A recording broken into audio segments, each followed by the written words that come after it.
It may be difficult to find parking in the city of Jamestown, but apparently it's not tough for the meter maids to find you if your car is illegally parked or if your time is up. We'll get to that in a moment.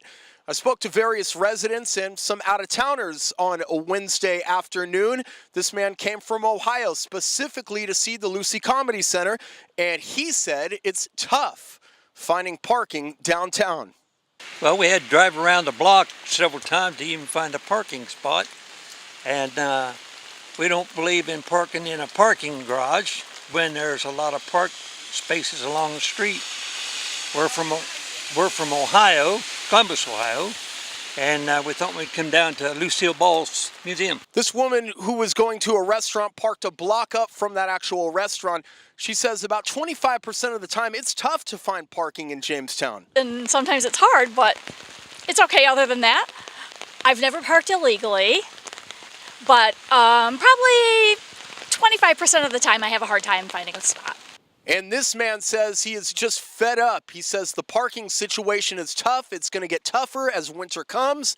And he says the meter maids have it out for you here. Be snow on every corner, so that takes out parking spots. You never get a break down here. They're on you all the time. Now, I spoke to a woman who is a meter maid here in the city of Jamestown. She was extremely pleasant and professional.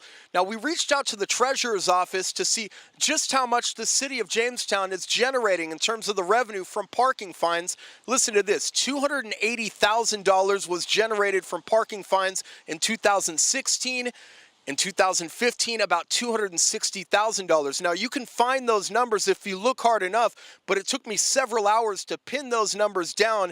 In fact, if you go to the audit report on the city's website, available right now, in the year-by-year audit, which is conducted from an independent auditor, they stuff the revenue from parking fines in departmental revenues, which was about $937,000 in 2016 and a little less in 2015. Reporting from City Hall, I'm Ryan Hedrick, WNY News Now, where coverage comes first.